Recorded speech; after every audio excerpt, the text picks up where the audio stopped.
Welcome back. We are covering number 14 of the new video series, Blockchain Crypto DeFi at Work. Keep or get a job the next 20 years of your life.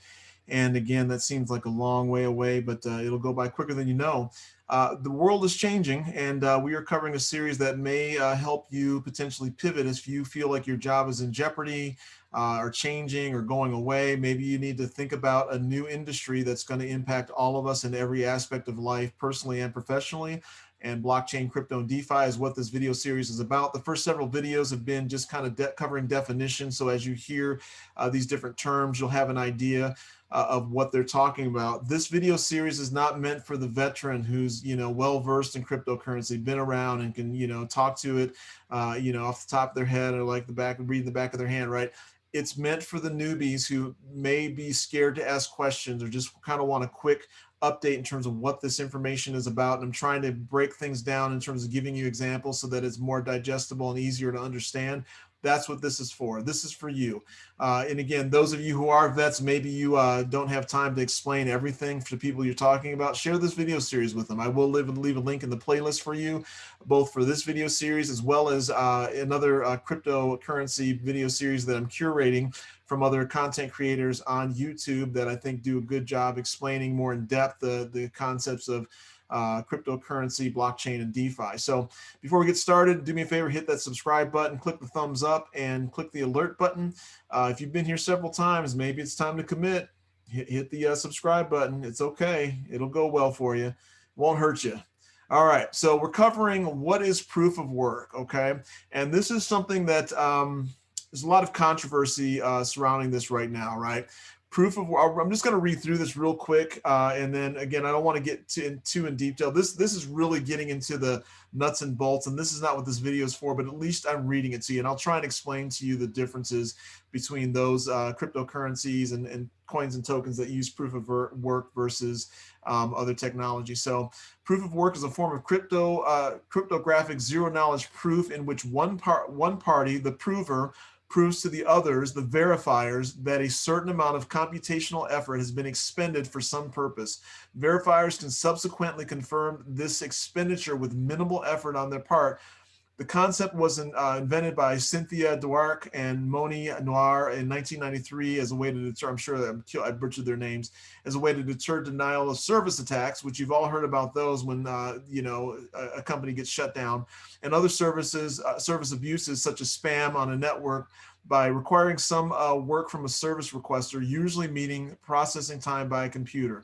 The term proof of work was first coined and formalized in a 1999 paper by Marcus Jacobson and Ariel Jules. Proof of work was later popularized by Bitcoin as a foundation for consensus in permissionless blockchains, which I cover earlier on, and cryptocurrencies in which miners compete to append blocks and mint new currencies. Each miner experiences a success probability proportional to the amount of computational effort they have provably expended. Proof of work, or POS, proof of stake, are the two best known consensus mechanisms in the context of cryptocurrencies, and also most commonly used for now. A key feature of proof of work schemes is their asymmetry. The work must be moderately hard yet feasible on the prover or requester side, but easy to check to verify the service provider. The idea is also known as CPU cost function, client puzzle, computational puzzle, or CPU pricing.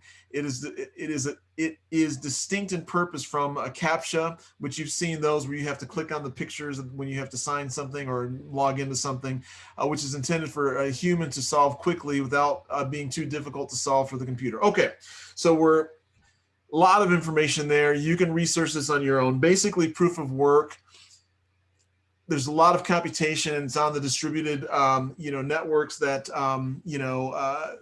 the various nodes work on to prove that, and the distributed ledger, that yes, what we're seeing here, all these blocks of information are valid. I'm verifying it, that person's verifying it, that person's verifying it, and also to separate out bad actors for somebody who's trying to scam the system, they cut them out, right? And we covered that in the first video, I believe.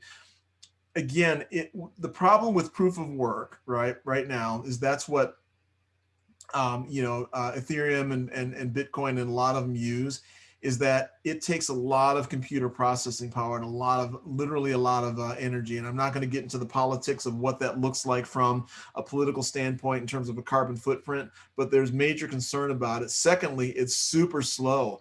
I have a challenge for you. If you have $10, and you want to, actually, if you have $30, buy Ethereum and buy some $10 worth of Ethereum, $10 worth of Bitcoin, and $10 worth of XRP, and watch how quickly it takes for you to get confirmation that it's in your wallet, and then look at the fees. That'll be just a quick test and for you in terms of what this whole proof of stake versus digital ledger technology that XRP uses, right? And so the Ether mining fees or gas fees are super expensive.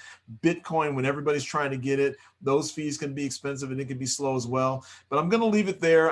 That's what it is. I read through it. You can pause it and reread it through. You can, do your other research on it. But again, this is going to end it for this video. Do me a favor, again, share this video series with anybody who could benefit from listening to it or watching it. Click the subscribe button, click the thumbs up, click the alert button, and we will see you on the next video.